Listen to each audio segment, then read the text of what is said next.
Star Wars is, safe to say, pretty divisive these days. The movies have been torn apart. People love The Last Jedi, people hate The Last Jedi. But one thing that most Star Wars fans can agree on is the animated projects that come out. Star Wars The Clone Wars was the beginning of the canon animated projects and was a huge success, especially through its later seasons, followed by Star Wars Rebels, Star Wars Resistance, and this year we got two new Star Wars animated shows on Disney Plus, Star Wars The Bad Batch and Star Wars Visions. And so today I'm going to rank all five Star Wars animated shows from the worst to the best.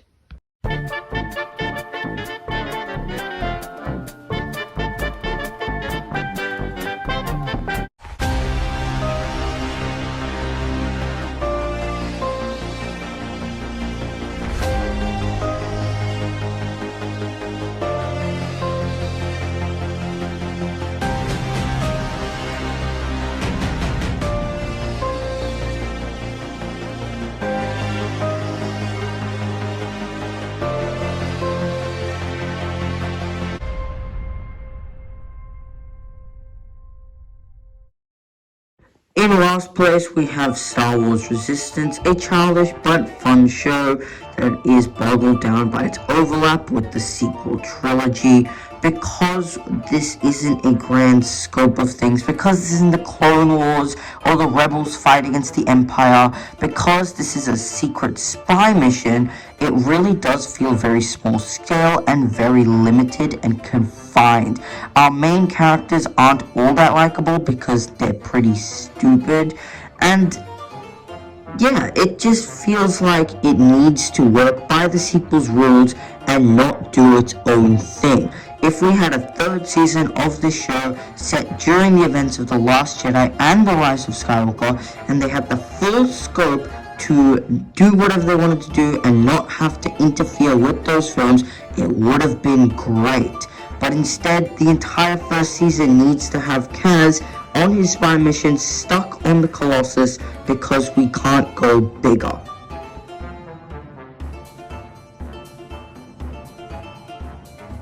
Star Wars The Bad Batch is a spin-off from the Clone Wars show, but it feels very different. There's no war that happens every episode. Instead, the war is over and the Empire is taking over. And while it's fun for the most part to see the Batch adapt to their new conditions with having to raise a child, this season really feels stretched out because it has to be 16 episodes. They could have made the episodes 8 to 10, and you wouldn't have to have an extra 8 episodes, but no, they had to add in an extra 8 episodes, and it's very clear that they had no use for these episodes at all. One of the episodes, The Bad Batch, only shows up for not even 30 seconds of the episode. The entire episode is focused on Hera Syndulla. You can tell that this is an episode that they weren't planning on making, but they had to toss in there because they had to fill up some time. So overall, Star Wars The Bad Batch feels really confined. Again, like Resistance, it doesn't feel like a true vision. Speaking of visions, in third place, we have the new anime anthology series, Star Wars Visions, and I've put it right in the middle of this list, simply because some of these episodes are absolutely amazing. They're true Star Wars. They're Star Wars at its finest, at its best. Some of these episodes are just very nice stories set in the Star Wars universe, and then some of these stories are not so great. There's a huge range of different perspectives on the show. Some people like this episode, others hate it. Some people like this episode, others hate it. I've seen people like the twins, I've seen people hate it. Alright, so by far and away, I felt that the best episode of the bunch was episode 3, The Twins. When it came to the episode The Twins, which has been highly anticipated for a long time, it had so much potential but didn't really hit the mark for me. I much prefer the ones I've highlighted. It's perfectly fine. That's what this show is. It's a bunch of different styles, and people will like it, people will not like some of it.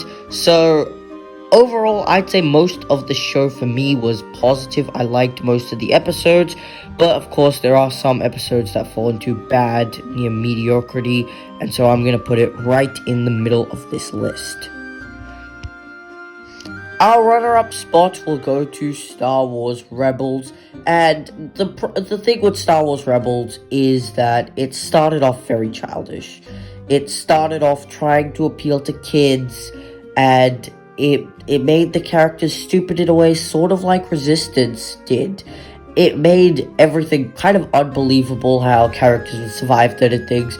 But then, with the introduction of Ahsoka Tano, Darth Maul, Darth Vader, in Season 2, the show really elevated itself because it kind of knew what it wanted to tell now.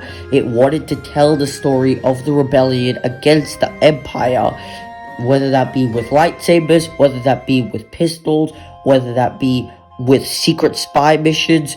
It knew it wanted to tell that. It wasn't just wandering around doing random filler things. They knew that they wanted to do this. They explored heavy mythology, heavy themes. They introduced some great lore to the Star Wars universe. And overall, that's where Rebels really succeeded.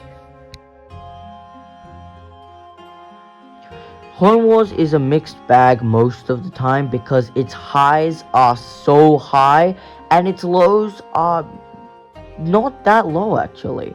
The lows come from the storytelling. The characters may be a bit annoying in the lows, and the story may be a bit formulaic, predictable and stuff.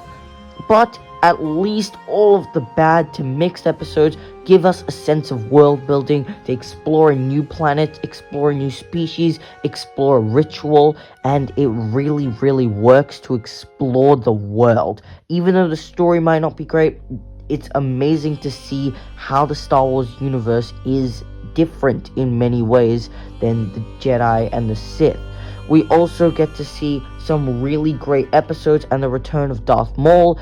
This show also introduces us to Ahsoka Tano, who has since become a fan favorite, and the episodes, especially involving those two, are so memorable and some of the best things Star Wars has to offer. So overall, that's why Star Wars The Clone Wars is first on my list for the best animated shows of Star Wars.